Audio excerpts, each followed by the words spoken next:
Spy Kids has Junie and Carmen Cortez go on a mission to save their parents from Floop, Minion, and Lisp. I used to love this movie as a child. So the positives on this film are it has a lot of creativity in the film. The sets are pretty cool. Floop's castle is pretty cool. That really stands out. The thumbs look pretty cool, so I like that. The designs of Floop's Fluglies or whatever, those look cool.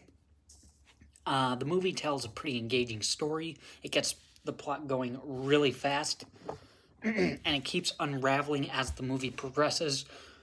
We get the clone robot kids. We get the reveal of the third brain and what that does. We get the reveal that the dad worked on the third brain. So it keeps introducing stuff to not make it boring. The spy gadgets are very cool. I like the world's smallest cameras. Those are pretty cool. The shock bubblegum is pretty creative. So the gadgets are actually pretty cool in the movie.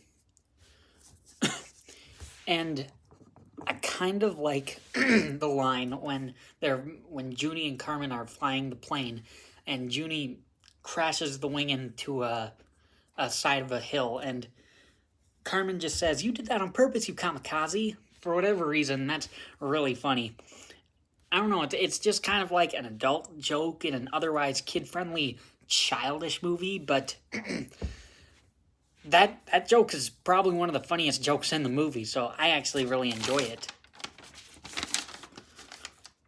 And that's it for positives. On to the mixed.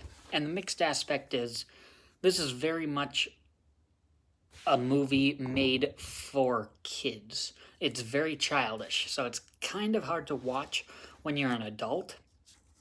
It's kind of grating to hear poop jokes like, "Now flushing your poop," and just hearing childish things in the movie. However, at the end of the day, it is still a kid's movie. So I kind of have to change my mind to enjoy it. I have to kind of be in the mood to watch Spy Kids. So, on one hand, it's made for kids, and I'm not really the target audience, but I mean, like, it knows what it is. That's it for mixed. On to the negatives. And the negatives aren't really that big. The negatives don't really have anything to do with the movie itself. They're much more of stuff that I would want from this movie if this movie was different. So the bigger negative is actually what was in the mixed of, like, it's very childish. But the first actual negative in the movie it's trying to be a kid's spy action movie, but the action really honestly isn't that impressive. It's like it's a bit too cheap to actually have some good creative action sequences. This movie could have been like one of the best child movies if this was like a spoof of Mission Impossible.